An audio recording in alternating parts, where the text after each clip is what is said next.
Hey everybody, it's Jason Blaha here, and once again it is time for my client Doug's vlog. And we started max effort off with an ultra wide bench. I told him I wanted him to get outside the rings. He normally benches just inside the ring, so almost a medium grip bench, and that's what he had his double body weight bench at comp with, because I think he got 352, so I guess it wasn't quite double body weight, because I think he weighed 177.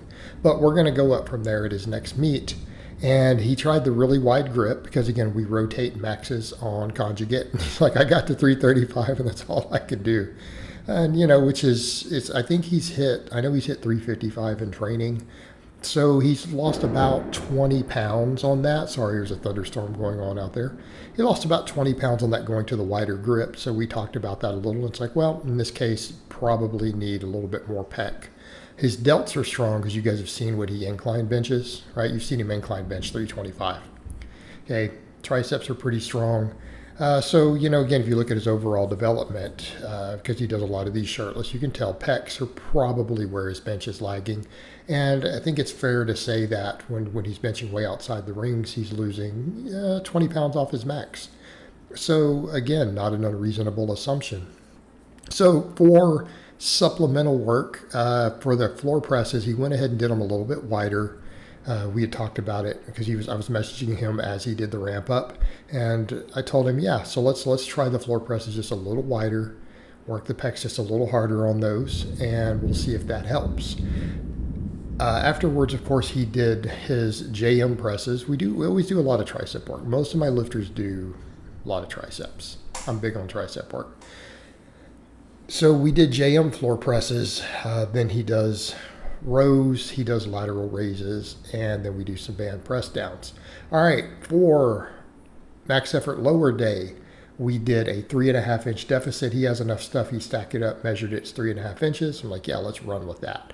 So he managed to get 445. I'm pretty happy with that, considering the 3.5 inch deficit, also because we were coming back off of a hamstring tear going into this meet, his first meet. He only pulled 445. So now he just did 445 just a month later, like 4 weeks after his meet, on a 3.5 inch deficit. So that deadlift is going up. Deadlift is definitely going up. I am hoping for him to break a 500 deadlift. I'm hoping by the next meet. I'm going to cross my fingers on it that we're going to get a 500. If not, he'll have it by the meet after that. Definitely have it. All right, so for accessory work, supplemental lifts on max effort lower day, we did some safety bar good mornings. Again, we're having to treat those cautiously because, again, we had that hamstring injury. We're rebuilding all of that. We're proceeding with caution. So the GMs are not going to be super heavy. But after that, we're doing single leg squats, and I'm letting him do these. A lot of people I believe they call them Anderson style, because Paul Anderson used to do this, to where they would put a safety bar up and then use the sides of the rack to do that.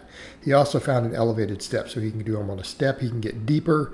We can get a deeper stretch and put the quad and the adductor into a lengthened position, which is, again, fantastic for hypertrophy.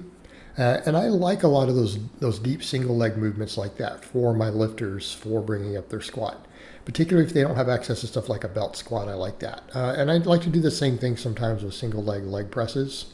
We can get a lot of the same benefits. The difference and the reason I like the belt squat is that we can take that super wide stance so that it more evenly distributes that load and brings more adductor in. So after that, he does reverse hypers. We do pull-ups, as I like to have him do some traction-based stuff. Fortunately, he has that Scout Hyper, so that helps a lot. That helps us a lot because we can put his back into traction. When we first started, he was very, very prone to low back injuries. His low back hurt pretty often. He couldn't deadlift very well, things like that. Now, a lot of that could be attributed to hamstring weakness on top of that. We've always struggled with posterior chain a bit for him, other than glutes. He's always been a decent squatter. We've always struggled with pulling. We've always struggled with posterior chain stuff. And there is a history of some injuries there. So we always work with that stuff. We work around it. And I like the traction stuff accordingly for his low back. All right, I got a little behind myself here in the talking about that. We already are well into speed upper day. His speed work, we don't have a proper band peg set up or any of that yet for him. Eventually we'll get that, so we still just do straight weight. He's been at a gym before where we had access to bands, so I might tell him eventually, if he can, eventually maybe get some chains, and we'll work with some chains for the dynamic work. But on dynamic upper day, we like to do incline benching. Always have him incline bench after that. I have him usually do flat work of some type on max effort day, and then we do a lot of incline on his dynamic because we're already doing flat for the speed work. And so to put something else in there, I like the incline because it's a different angle so that we are working a different function, but it still works the pecs quite a bit, even though it is very much a front delt exercise. So it keeps his delt strong, and again, he's always strong at the incline. But again, that extra upper chest development, again, in some lower chest, incline works the lower chest. It lets us hit these things at a different angle. Now, I can always increase his pec activation by taking him to dumbbells for flat work on that day or another floor press.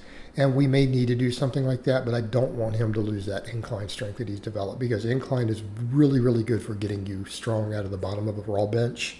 And we've developed a lot of strength there on that, and I don't want that to detrain, particularly with more meets coming up, because he's going to compete again reasonably soon. All right, I think we're looking at the first half of the year. I'd like to get him on the platform twice. So once in the fall and then once in early summer. And again, the dynamic effort day, it looks very, very similar to the max effort day in terms of assistance work. We do box squats. We do conventional speed pulls. I don't have him do sumo because his hamstring injury was while performing sumo. And even though it was not a max weight, he was not heavy. He ended up pulling into that hamstring pretty bad from doing a sumo.